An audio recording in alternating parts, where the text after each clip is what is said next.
Дикая дивизия – такое громкое название носит конно-спортивная школа в Карабулаке, открытая несколько лет назад. Там учатся верховой езде ребята со всей Ингушетии. Каждого воспитанника со школой связывают свои особые интересы. Конюшня школы может похвастаться различной породой лошадей. Для самых маленьких предусмотрены пони. Прийти и заявить о себе может любой начинающий всадник.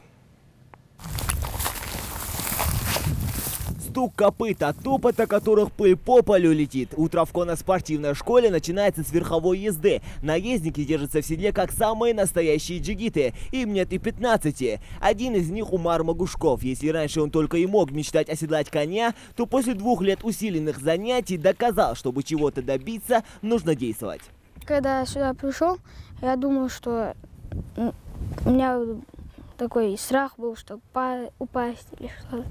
Вот. А потом я его рысил, шагал, галопил, и потом привык уже. Снимает все у человека. Он и стресс все снимает. Осанку.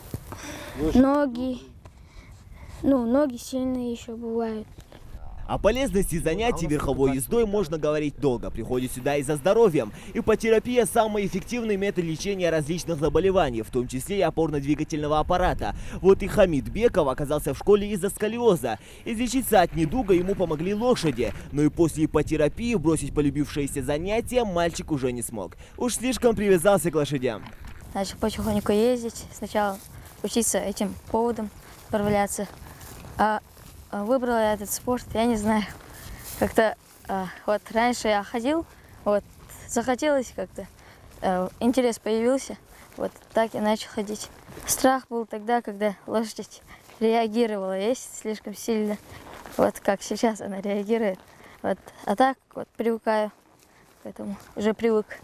Мачо, Уголек и Милан. У каждого жреца тут своя кличка. Дети вначале разрешают ездить только на таких пони, но начальный этап Хадижа Бекова прошла давно, поэтому ей смело доверили другую лошадь.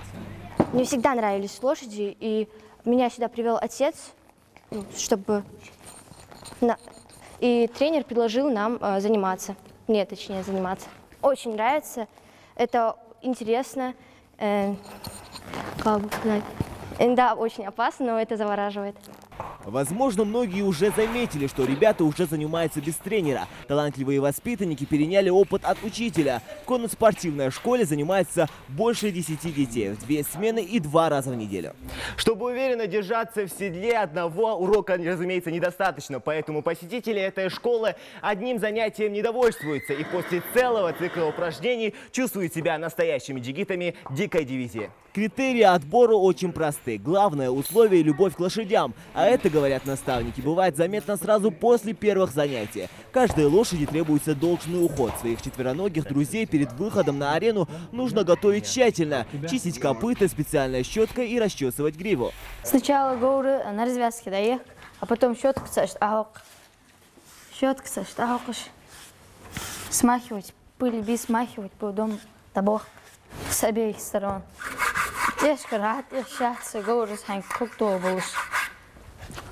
Спереди надо обходить халыш, когда они ездят.